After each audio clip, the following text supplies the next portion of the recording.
I started this podcast because I'm fascinated by how we get better at bridge, how we reach that next level.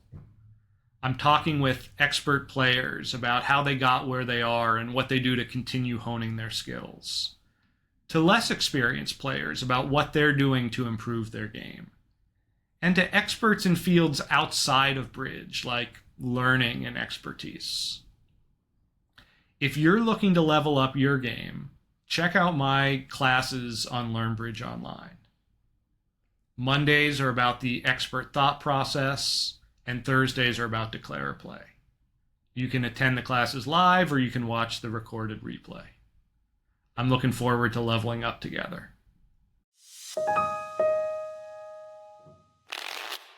I'm joined this week by Bart Bramley. Bart, thanks for being here with us. Thanks for having me. Let me start with, how did you learn bridge? I learned from my father starting when I was about 5. I saw him playing in the living room with 3 other men, and I had no idea what they were doing except that it involved cards. And I had an overwhelming feeling instantly that I want to do that. When I get older, I want to do that. And I've never lost that feeling. So he started teaching me over the next few years. I know that I was completely hooked right away because he died when I was 10. So that was about 5 years later, and I was already hopelessly hooked. So I played in home games. It was hard to create a game. None of my friends played. And after my father died, it was hard to get a foursome. So I waited to visit uncles on both sides, but that wasn't happening fast enough for me. So when I was 14, I decided to finally read the Gorin Bible that we had cover to cover. And then I started dredging up games on my own to a much greater extent. That also coincided with when I started at a prep school that was in the town where I lived. When I got there, I discovered there were no bridge players, but I caused there to be bridge players, or for those that were there to come out of hiding. Starting from the very first day I was there, I caused the formation of a bridge club there. And during my senior year, we had a game every afternoon.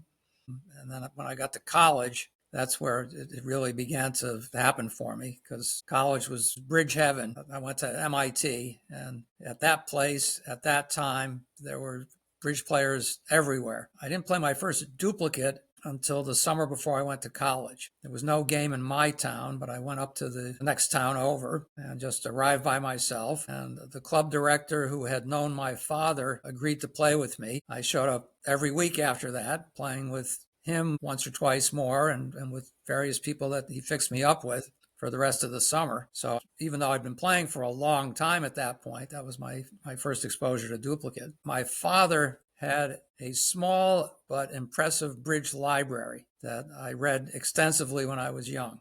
The first bridge book I ever read when I was 7 or 8 was Why You Lose at Bridge, the greatest bridge book of all time. This was the first bridge book I ever read. And that was a great book for a kid. It's got its comic strip characters, the unlucky expert and Mr. Smug, and especially Mrs. Guggenheim, an ample woman always on the verge of tears. That's a direct quote. I directly quote that book frequently. My father also had a book by Terence Reese on play. I think it was called Reese on Play. It was not Master Play, but it was way over my head. He had a book on bidding by Sam Stamen. I don't remember much else from that book except that he had his own point count, which added an extra half a point for aces and tens. So right from the get-go, I knew to count those more than they were in the standard 4-3-2-1 count. And he also had the 1953 World Championship book. This was the third Bermuda Bowl. And this was just a dry account of most of the swing hands, no analysis, just this is what happened. And I poured through that book. I poured through all these books. So I was fascinated instantly, as I have been all my life. When did you first encounter a book by Kit Woolsey? Well, that was much later. It wasn't until after I met him, which was sometime in the 70s. And we were simpatico from the very beginning, because we both have a voracious appetite for going over the hands. Well, I love doing it. Kit is the same way. So we were doing that in the mid-70s. Now, Kit was already an established player. He's a few years older than I am, and he started winning before I did, but we became teammates for the first time ever in 1976. And we were teammates over the years quite a few times, and then became partners 7 or 8 years ago. So the first book I read of his, I'm not sure when he wrote his first book, but he wrote a couple of great books in the late 70s, early 80s, one on match points and one on partnership defense. Those are both great books. He is a great writer and a great theoretician and a great student of the game. So what is your at the tournament and post-tournament, like post-mortem analysis with Kit look like? Well, at the tournament, we don't do so much, but Kit's post-tournament continues to do an analysis of every hand we played and writes up these mini articles in which he lists all the hands and gives a dry account of what each of us did and what he thinks of it and what we could or should have done better. In recent years, with the lots of play online, big events online, team trials, things like that, that data is much easier to come by. But I think he's been doing analysis like that forever in his various partnerships. I myself am still a glutton for going over the hands afterwards. I love it. I can't help myself. Every time I play, I see something new. This is one of the major attractions of the game, that it's always new. At the tournament, like at the end of the day, you don't go over the hands in detail. I do it by myself, but I don't do it with Okay. my partner so much, unless partner is willing. I mean, I'll do it every day, but I like to restrict myself in a way that I don't damage my play the next day. There's such a thing as too much analysis. And, there comes a time when it's over. Just forget about yesterday and think about tomorrow. How do you find that line? Well, I don't know. I think I go over it in the wrong direction too often. When it's time to go to sleep, I try to go to sleep. I stay up late. I am a night owl. I have what I call the 8-hour rule. And Okay. it doesn't mean that you have to get 8 hours of sleep. No, my 8-hour rule is I must be in bed 8 hours before game time. I don't even have to be asleep, but as long as I'm in bed 8 hours before game time, then I've passed. All right, so that's 2 a.m. Yeah, I'm up till 2 almost every day, Interesting. tournament or not. And then what time are you waking up? Well, when there are tournaments, when there's a game time at 10, I'll try to wake up by 8:30 or 9. But it's really all I can do to get myself to the 10 o'clock game time. So you can play good bridge on an empty stomach? Yes. My last two priorities in life are sleeping and eating. Those who know me well know that I get by on ridiculously small amounts of food. I don't get hungry like normal people. And I don't claim any special skill at that. That's just the way I am. It's luck, if you consider it good to be this way, which not everybody does. In between sessions, do you grab something to eat? I try, but on the current schedule, I hate it because there's not enough time to do everything that I want to do, which is get a quick bite to eat. Even when there was several hours between sessions, I wanted to eat quick and then relax. Where relaxation has a number of forms, but mainly it's just winding down, reviewing the previous session as best I can, and getting ready for the new session, and just relaxing some. If food is convenient in some way, a place where I can get to it fast and do it fast, I'll do that. But I hate standing in line, so if it involves standing in line, I'll skip it. If I'm convenient to my hotel room, I'll go back there, and we typically lay in a supply of lunch-type items that I can eat quickly. So I'll do that instead of stand in line for something I don't like as much anyway. Or I'll skip it completely, which I don't mind at all. I'll wait till dinner for my real meal of the day. So you can get by with one meal a day at a bridge tournament. I can get by with one meal a day anywhere, anytime. Yes. I understand enough about my own body that I know I can't starve, that I should have something. 50 years ago, when I was first going to big tournament, I remember specifically the Washington National in 1973. It was a hotter than usual Washington summer, and they're always hot anyway. And I went deep in both the LM pairs, played all 3 days, and then the Spin Gold, which started on Wednesday at that time. The LM pairs was Sunday, Monday, Tuesday, and the Spin Gold started on Wednesday and overflowed till Monday, Tuesday, Wednesday sometimes after everybody else went home. So That year, I played 3 days of the LM pairs and then went deep in the spin gold for the first time ever, where we had a couple of good wins. I was playing four-handed, which I prefer to do. I like playing all the boards. And on the fourth day, in the round of 16, we played the Aces, and that was the best American team at that time. That version was Hamman and Wolf and Bobby Goldman and Mark Blumenthal, and we beat them. And we were the only American team that beat them all year. They won the Vanderbilt and the Risinger and the team trials. The only other team that beat them that year was Italy. Mm. So we edged out a close win. Asterisk next to that one. Yes. And then in the quarterfinals, we lost in overtime to a team headed by Bud Reinhold, who was coming into his own as a sponsor. The quarterfinals in those days was 72 boards for 18 board quarters. And the overtime was a full extra quarter, but they only made that 16 boards. So that was an 88 board match. And we started playing at 1 or 1:30 in the afternoon and did get finished till around 3 or 4 in the morning, having played 88 boards, and then we lost. So at that tournament, I was having difficulty eating. I knew I was supposed to eat, but I just couldn't do it. I was wired. I'd never done this well before in either of those events, the LM pairs or the spin gold. And I remember one day I went to dinner and I hadn't eaten all day, and then I had a hamburger and I couldn't finish it. And I lost weight, a lot of weight at that tournament. My adult weight has been in the 120s all my life. I'm 5'10", and I've been in the 120s all my adult life. When I was young, I thought I was going to get bigger as I got older, like most people do, but it never happened. So at that tournament, I went in weighing 120, and when I got home, I weighed 112. I lost 8 pounds at that tournament. The temperatures were in the 90s every day with matching humidity, and I was going deep, and I was wired, and I just couldn't eat.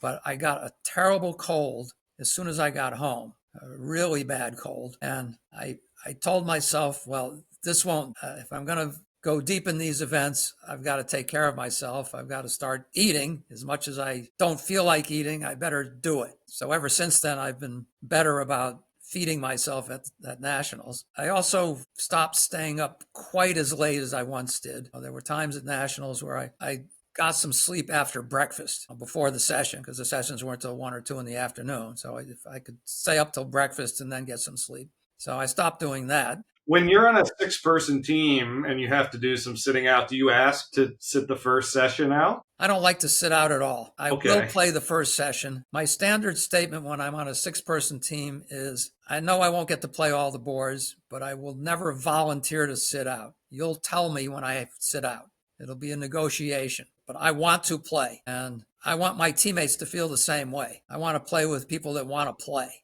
I don't want people to be looking for excuses not to play. I want you to want to play as much as I do, and we can fight about it. What have those fights looked like over the years? Well, it's good-natured. But I don't want anybody to really volunteer to sit out. I want them to do it grudgingly, not gladly. And I am certain that everybody could play four-handed if they wanted to. It's a mental thing. It's not a physical thing. It's a mental thing. If you know you have to play all the boards, then you can do it.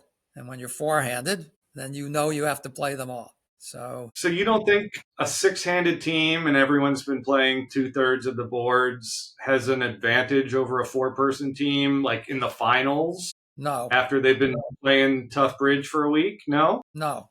And I think people that make excuses for a four-handed team that loses in the finals, that's lame. I don't get tired until it's over. And if you're in the finals, how could you wear out before the last board? It's the finals. Hang in there. Really. Getting to the finals was the hard part. I mean, you should be able to play the finals. You ought to be able to summon whatever energy you have. There's just one more match. This is it. So that all comes down to what you categorize as toughness. Is that right? Yes.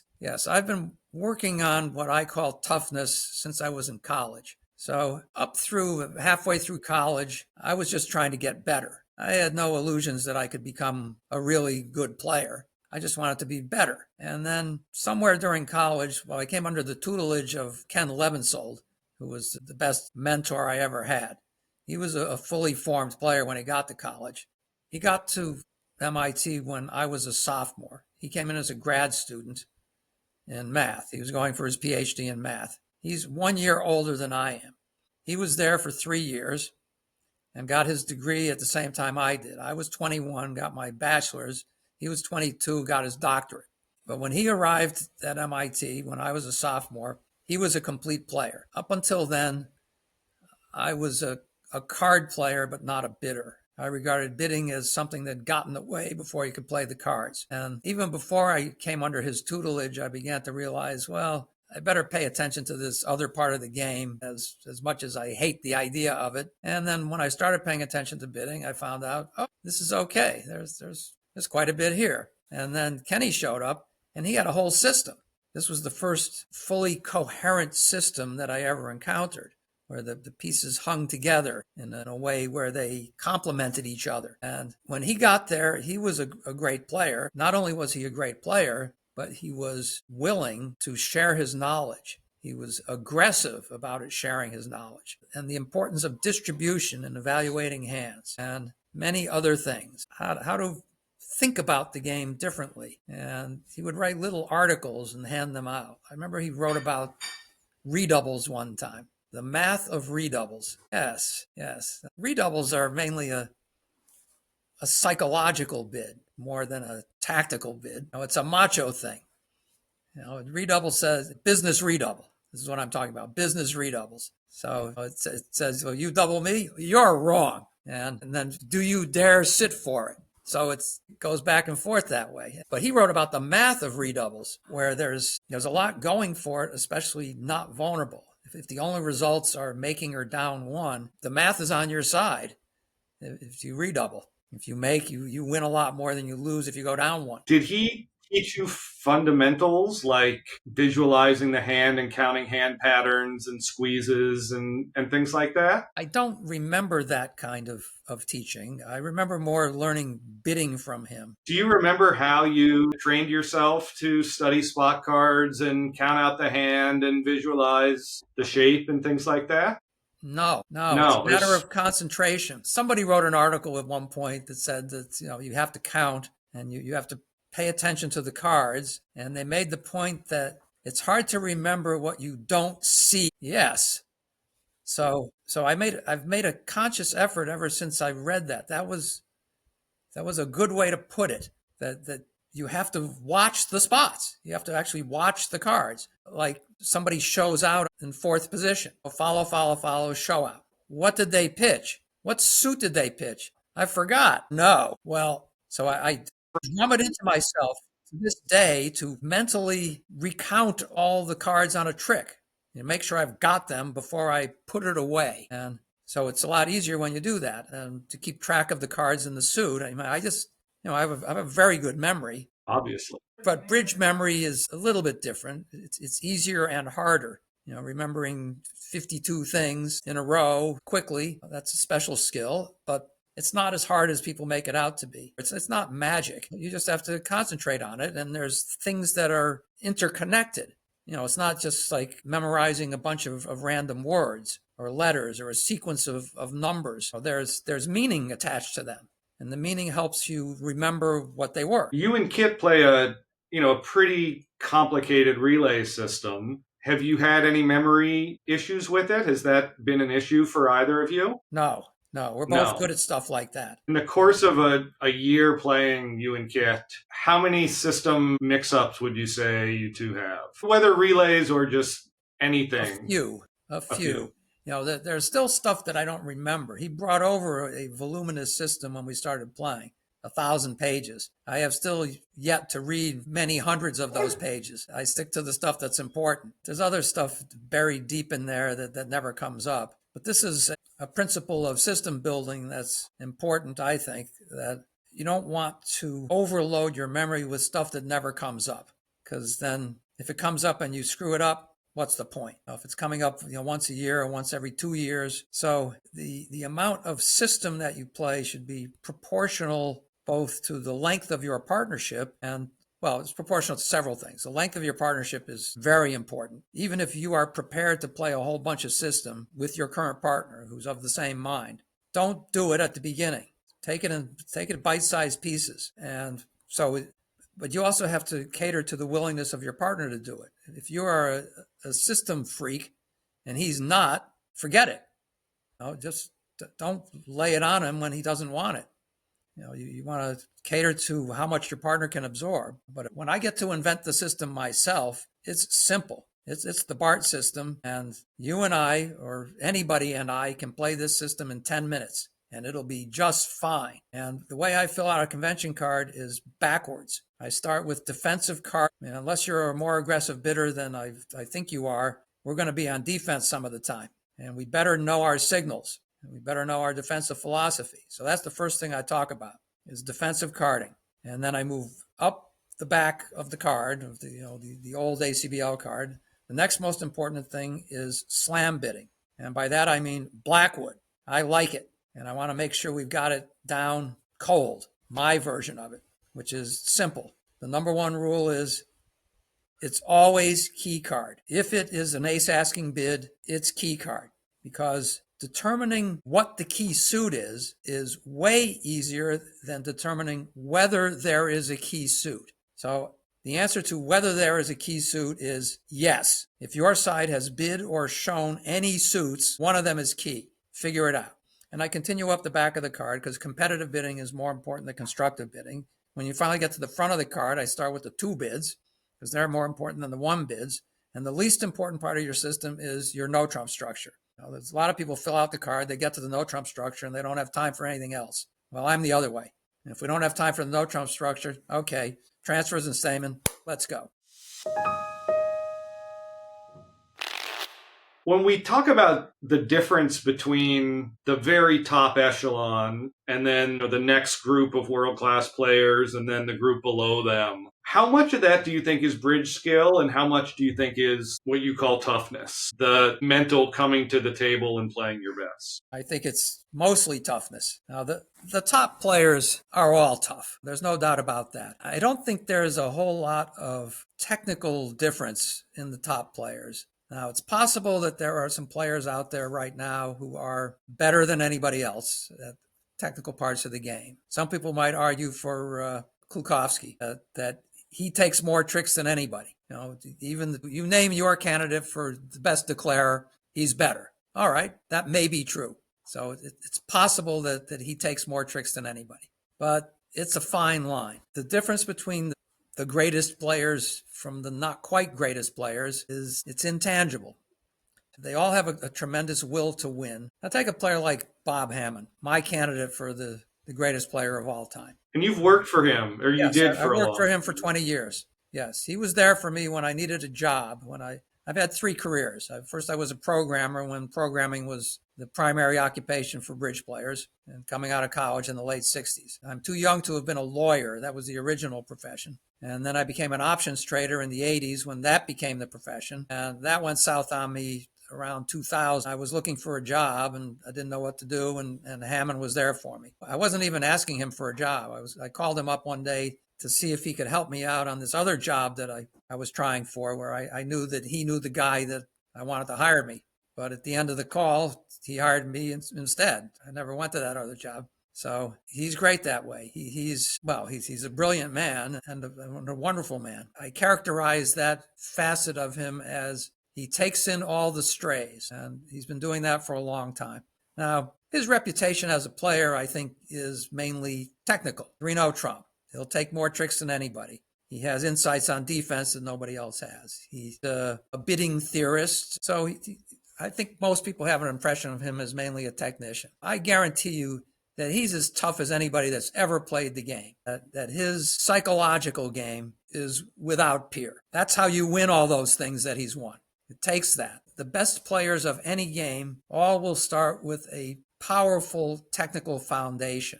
You cannot play any game extremely well without technique, and don't believe otherwise. But what separates the players at the top is that they have these intangibles on top of their technique.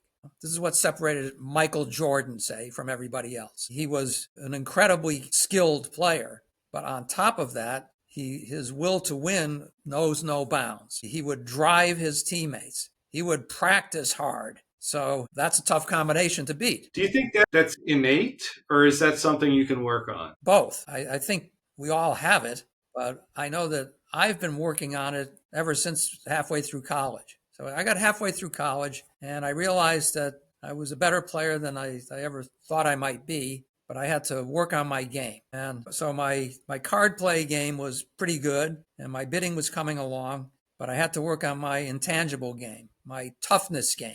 And I've been working on it ever since then. You never stop working on that part of your game. Well, you never stop working on any part of your game, but the toughness game is something that you can work on all the time. So one of the aspects is table presence, that ability to see through the other players. There's a lot of people out there, I think, would say that the greatest poker players have the greatest table presence. They can read their opponents like nobody else in any game. I say nonsense. The greatest bridge players have that at least as much as the greatest poker players. The greatest players of any game have that. And it's not quite magic. Yeah, it's there. And yeah, you should pay attention to it when you feel it. If there's not much else to go on, or even if there is something else to go on. But if you're going to violate the percentages to do something based on feel, you'd better be right an awful lot more than you're wrong. One of my former partners was Sidney Lazard, a great player.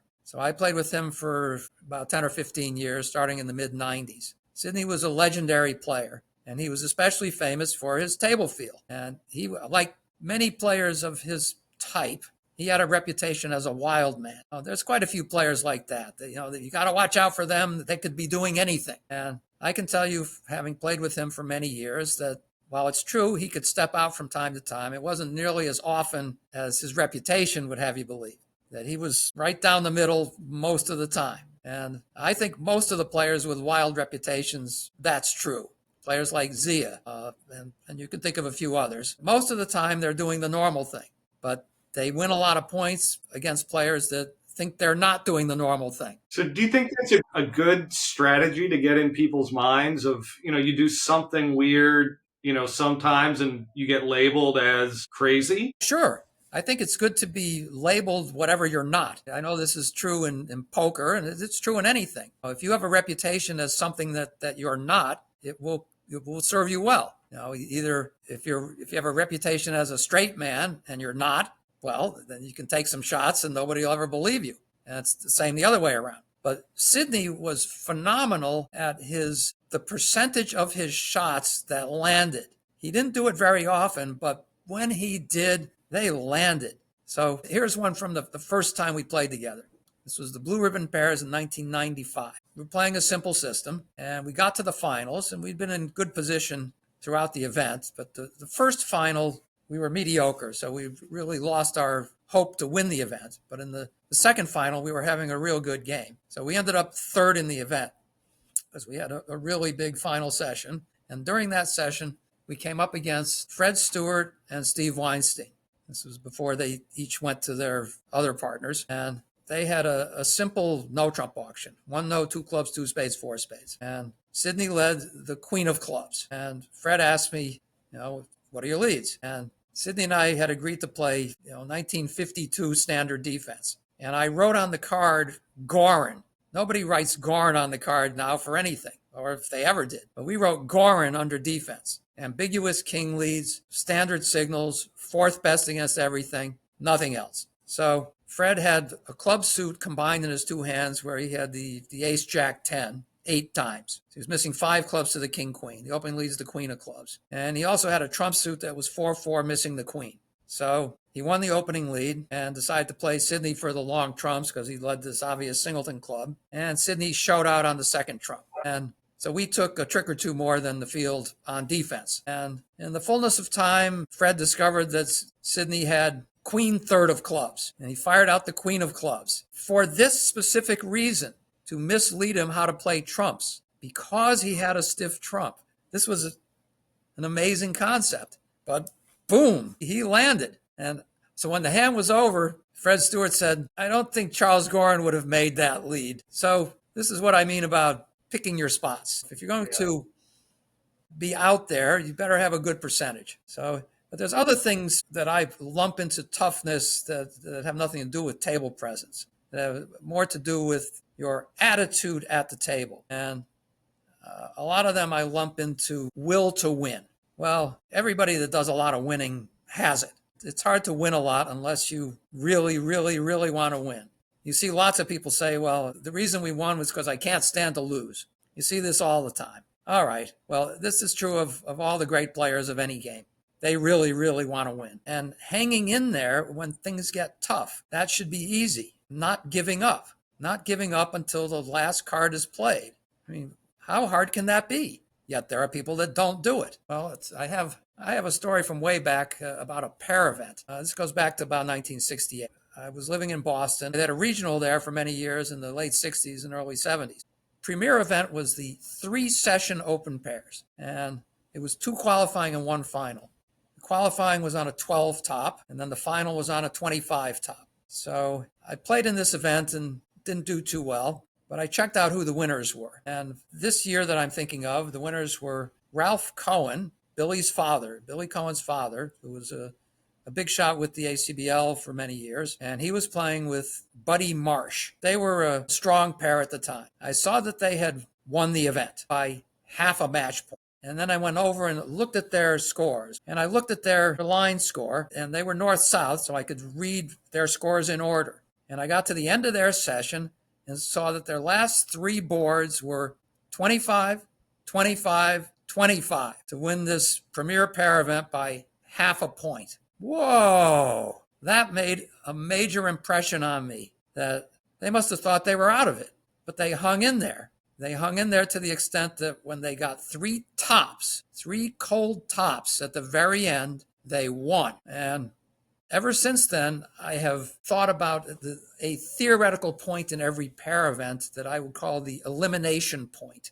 And the elimination point is that point at which all tops is not enough. And usually you'll still have a chance with 3 boards to go if you get all tops. 4 boards to go, it's closer to the end than you think. I see Buddy Marsh from time to time. Well, I used to see Ralph Cohen regularly also, and I would remind these guys when I saw them about that event, and they both smiled broadly whenever I brought it up. Oh, yeah, that was a good one.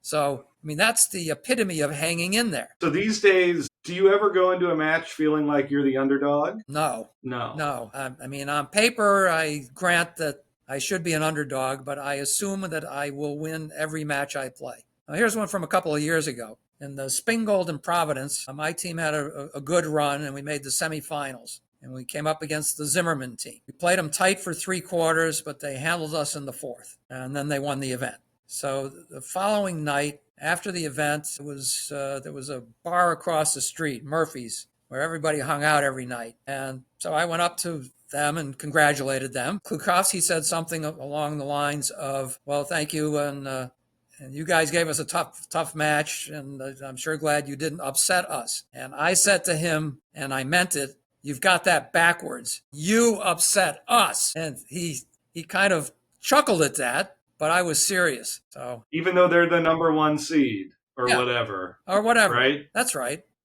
Yeah. Yes, I think it's necessary for any player worth his stuff to think he's better than he actually is. And a certain amount of that is healthy. A vast amount of that is unhealthy, but the right amount is what you want. You certainly shouldn't think less of yourself than you are. To think you're not as good as you actually are. No, that's terrible.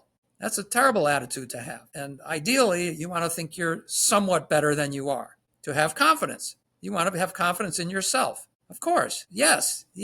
We all need confidence in ourselves. So I call this the ego to ability ratio. And a healthy ratio is like 1.1, 1.2. But we all know people whose ratio is more like 2 or 3. Nah, that's not good. That's unhealthy. But the healthy ratio is a little higher than 1. So at the trials, I was the 15 seed, my team, and we were playing Fleischer, the 2 seed. And my attitude going in was, we're definitely underdogs, but I feel like if we play our game, we can hang with these guys. Was that the wrong attitude? No, that's a good attitude. Well, you were realistic, but in your heart, you want to believe you can win. Yeah. Yeah. I mean, you can't go in thinking you can't win. You have to Sure. believe you can win. What do you think makes for a really tough opponent? What do you try to do to be a tough opponent? Well, play good. I tried to do it by playing well, really well. That's for starters. I also try to do it by being implacable, by being impenetrable. I remember that match that we played against the Aces where we beat them. We played against Hamman and Wolf, and they were the top pair in the world at the time. And they were and are large fellas. And even though they were much younger, they were still big, solid men. They just sat there. They like these 2 blocks of stone. And to me, that was more intimidating than anything else they could have done. They just sat there, and there was no way to get to them. I know there's people out there that are trying to rattle you, even intentionally or unintentionally. You can't let them get to you. There's people that won't shut up. And there's other kinds of things that you can't do anything about. The room is too hot or too cold or too noisy, or there's little kids running around or whatever. There's all sorts of things that could bother you if you let them, and don't let them bother you. If it's out of your control, leave it alone. What do you do in between big tournaments to keep yourself sharp? Do you play a lot? What do you and Kit do as a partnership? Well, we try to get in some practice immediately before an event. Play on BBO a couple of times. The Schaefer game is a good one. That's still going on. So we try to get in a session or two before the event. I don't do as much of that as I ought to, but I'm constantly thinking about bridge, reading about it. I'm thinking about it. I can't get it out of my head. It never goes away. How often do you review your system notes with Kit? Not very often with Kit. I review what's there myself to review certain things, certain details of the relays, where there's like positions where there's 2 bids and one of them means one thing and the other one means the other thing. And I can't remember which is which, where you could go either way.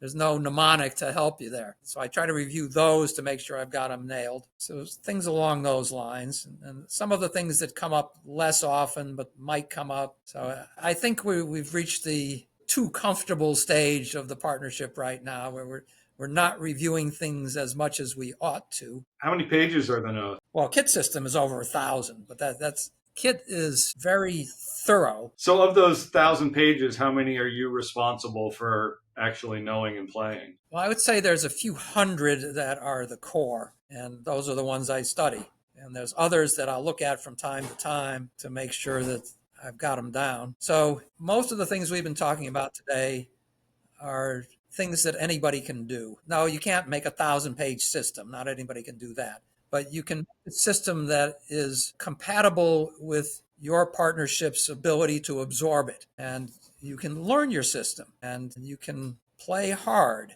You can try to win. You can have confidence. You can think better of your game than it deserves. You can be a tough opponent, both as dummy and as declarer. When you put down the dummy, no matter how ridiculous an auction you have taken, put it down like it's normal. Yeah, I mean, you may have taken a bid that you've never taken before in your life, and never will again. But just put that dummy down like this was an everyday bid, okay? And if your partner's on his game, he won't say anything either. I developed the technique when I was still in college that whenever the dummy came down, I said, thank you. And I still do it. And I do it in the same flat tone every single time. Even when the dummy is obviously awful, a misfitting Yarborough, thank you. People laugh at that sometimes, but I still say thank you. That's something you can do. That's part of the routine. That it sounds like you mean it, and most of the time you do mean it. That this dummy is just what I was expecting. Thank you. Thank you. Right. And on the other side, just put it down and don't say anything. Don't apologize for the dummy. Just here it is. Put down the dummy and get out of the way. Yes, a good place to end. So thank you so much, Bart. This was really interesting, and I really appreciate your taking the time. All right, Adam, it was a pleasure. Believe me, there's plenty more where that came from. I'm sure. Thanks a lot. Bye.